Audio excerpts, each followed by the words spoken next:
అందరికీ శుభవందనములు. నా ముందు ఆల్రెడీ 2 మాటలు క్షమాపణ, ప్రార్థన. నా మాట వచ్చేసి ప్రేమ. చిన్న ప్రార్థన చేసుకున్నాము. యేసు ప్రభువా, మిక్కిలి సమీపస్తుడైన శిలువ మీద నుండి మాట్లాడిన ప్రభువా, స్తోత్రములు. నీవు మాతో మిక్కిలి ప్రేమ గల మాట నిమిత్తమై నీకు వందనములు. మిక్కిలి ప్రేమ గల వారితో మిక్కిలి ప్రేమగా మాట్లాడినావు, అందుబట్టి నీకు వందనములు. ఆమేన్.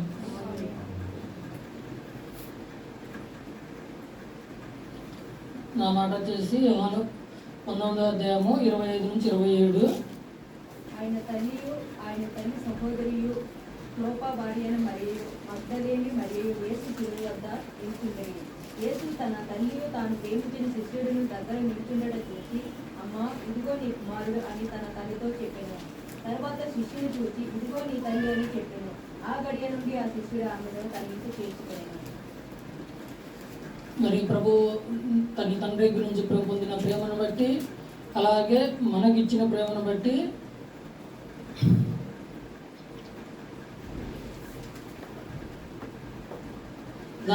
ప్రేమ అనే దాని గురించి నేను మాట్లాడుతున్నాను. నాకు ఇచ్చిన శిశువుకి యోహాను గారికి మరియమ్మ గారిని అప్పచెప్పిన ప్రేమను బట్టి, యేసు ప్రభువుని అందరూ సిలువ చేయించినప్పుడు శిశువులందరూ వెళ్ళిపోయారు. శిష్యులందరూ వెళ్ళిపోయిన తర్వాత యోహాను గారి మరియమ్మ గారి దగ్గర ఒక్కడే ఉన్నాడు.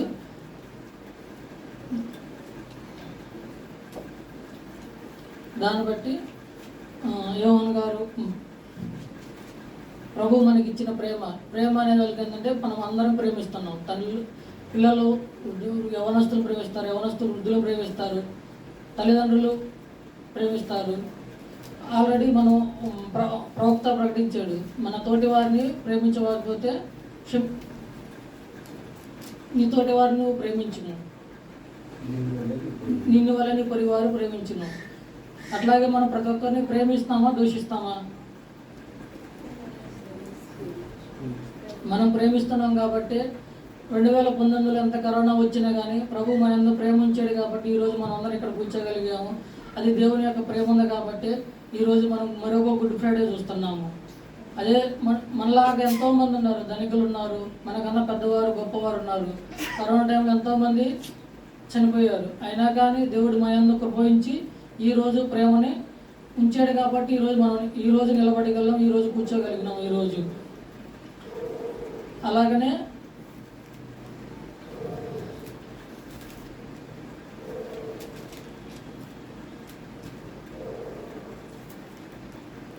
మనము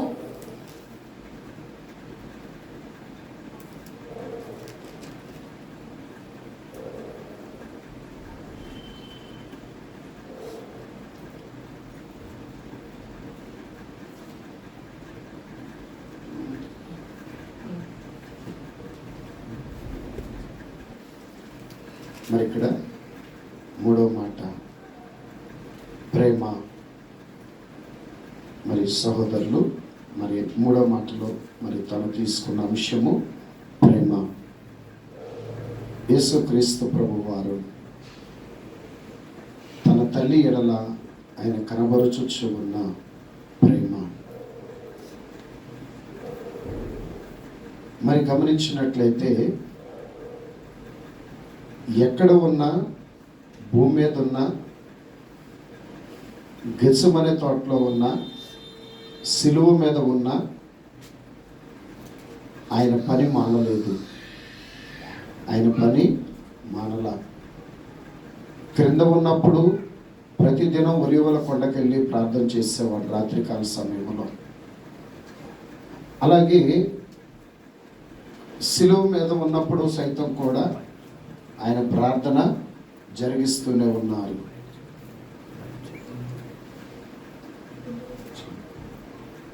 సిలువ మీద ఉన్నప్పుడు సైతం కూడా ఆయన ప్రార్థన చేస్తూనే ఉన్నారు. అదే సమయంలో ఆ మరణ వేదన సమయంలో కూడా రక్షణ పని జరిగిస్తున్నారు.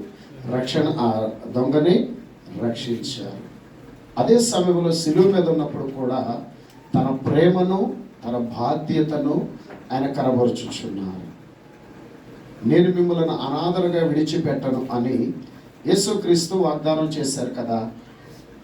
అందుకే ఆయన శరీరధారిగా ఉన్నప్పుడు మనల్ని విడిచిపెట్టలేదు అనాథలుగా, అలాగే ఆయన ఆరోహణమైన తర్వాత కూడా మనల్ని అనాథలుగా విడిచిపెట్టల.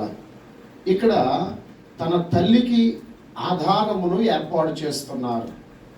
తన తల్లికి ఆధారమును ఏర్పాటు చేస్తూ ఉన్నారు. ఎవరిని? యోహాను గారిని ఆధారంగా ఇస్తూ ఉన్నారు.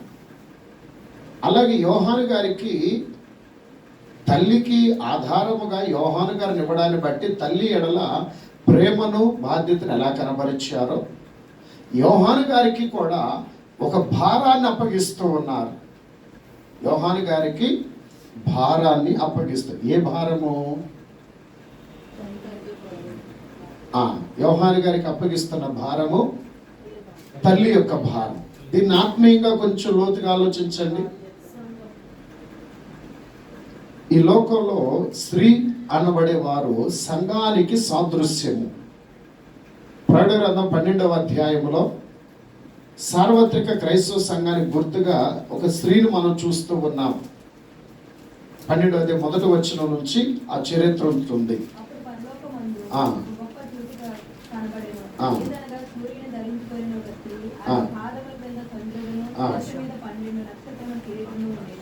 చూడండి, ఒక స్త్రీ కనబడుతుంది. ఆమె గర్భం ధరించి ఉన్నది. ఆమె శిరస్సు మీద 12 నక్షత్రముల కిరీటం ఉన్నది. ఆమె పాదం రెవల్యూషన్స్ చాప్టర్ 12.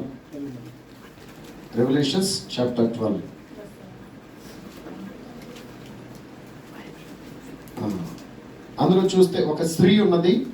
ఆమె గర్భం ధరించి ఉన్నది. ఆమె తల మీద 12 నక్షత్రాల కిరీటం ఉన్నది. ఆమె పాదాల కింద చంద్రుడు ఉన్నాడు. ఈ స్త్రీ ఎవరయ్యా అంటే సార్వత్రిక క్రైస్తవ సంఘానికి సాదృశ్యంగా ఉంది. క్రైస్తవ సంఘానికి సాదృశ్యంగా ఉంది కనుక సరే, ఇక్కడ లోపలికి వెళ్ళామంటే మళ్ళీ బయటికి రావడం చాలా కష్టం. దాని సంగతి ఈసారి ఎప్పుడన్నా జ్ఞాపకం చేసుకుందాం. అనగా ఆ స్త్రీ అనబడేది ఏంటంటే సంఘానికి సాదృశ్యంగా ఉందండి. కనుక ఇప్పుడు ఈ సంఘం అనే భారాన్ని ఎవరికి అప్పగిస్తున్నారు ప్రభు? ఏమండి?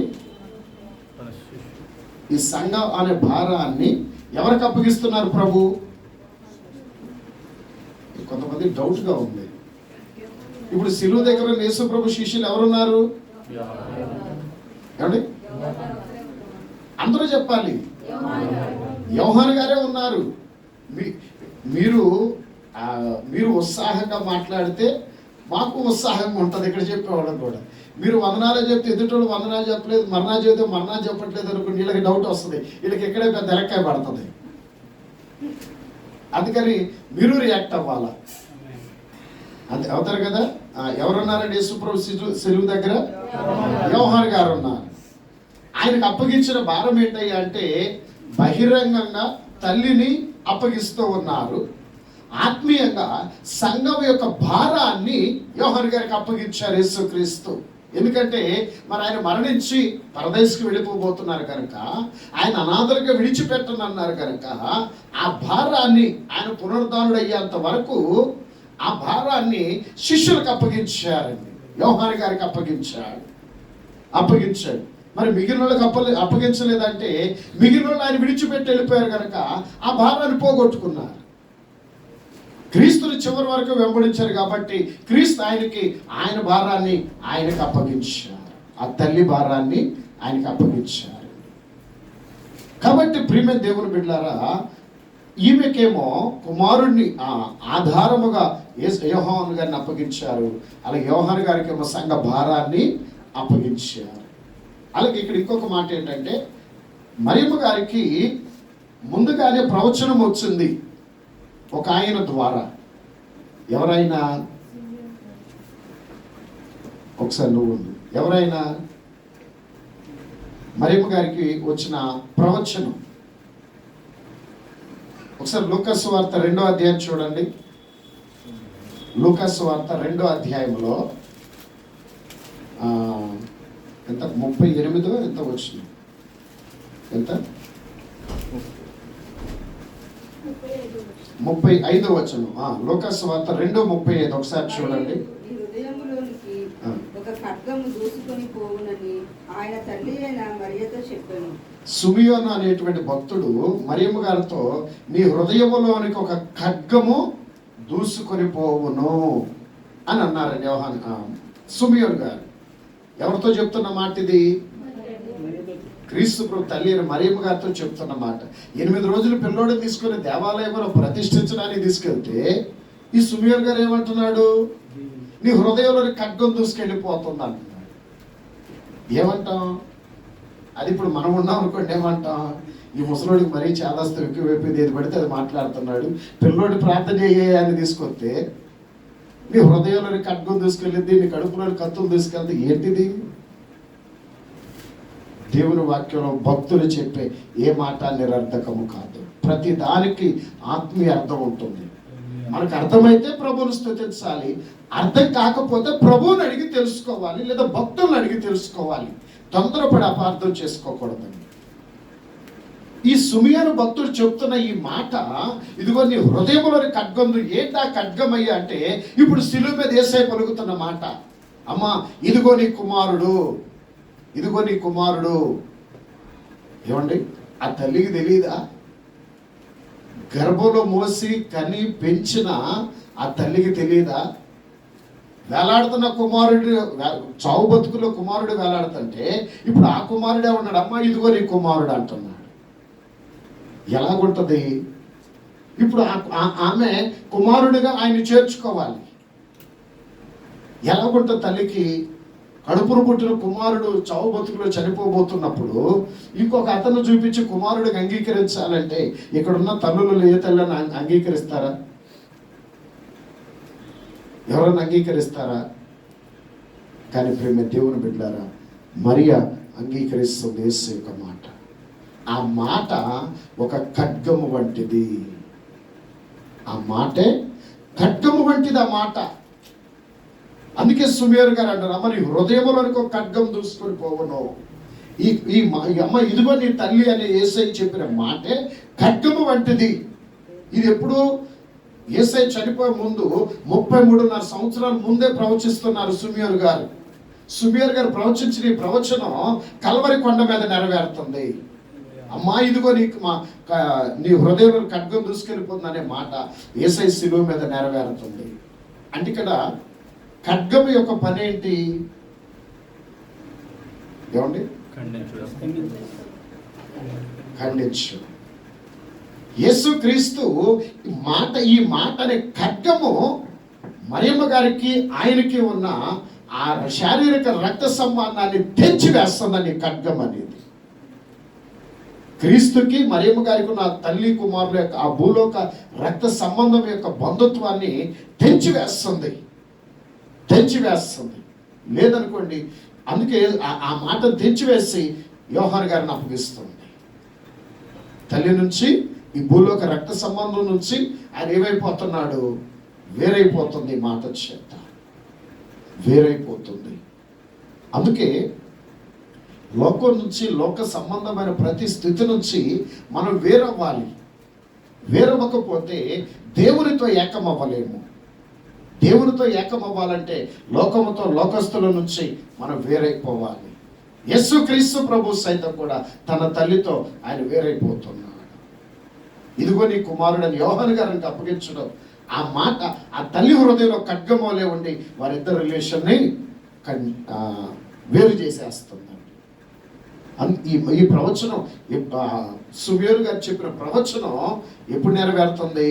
కల్వరి కొండ మీద, శిలువ మీద నెరవేరుతున్నది. కాబట్టి ప్రియమైన దేవుని బిడ్డలారా, ఇప్పుడు ఆ తల్లి అనబడే సంఘాన్ని ఆయన విడిచిపెట్టలేదు. తాను పిలుచుకొని మిమ్మల్ని మనుషులను బట్టి జాలరులుగా చేస్తాను అని చెప్పిన శిష్యులని విడిచిపెట్టల.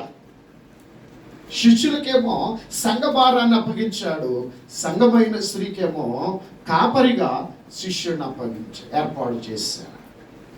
ఈ పని, ఈ ప్రేమ, ఈ బాధ్యత ఎక్కడి నుండి జరిగిస్తున్నాడు ఆయన? శిలువ మీద శ్రమలో ఉండి కూడా తన బాధ్యతను మర్చిపోలా. ఎంత గొప్ప కుమారుడు! హల్లెలూయా! ఎంత గొప్ప కుమారుడు! ఎంత గొప్ప కాపరి, ఎంత గొప్ప బాధ్యత కలిగిన వాడు ఆయన. అటువంటి దేవాది దేవుడు మన దేవుడై ఉండుట, నా రక్షకుడై ఉండుట ఎంతో అతిశయము. హల్లెలూయా. కాబట్టి ఈ గొప్ప విషయములన్నీ మీ అంతరంగాలలో భద్రపరచుకోనండి. సరే, మంచి దేవుడి మాటలను బట్టి దీవించి మీ అందరి వినికిడిలో ఫలింపచేయును గాక. ఆమేన్.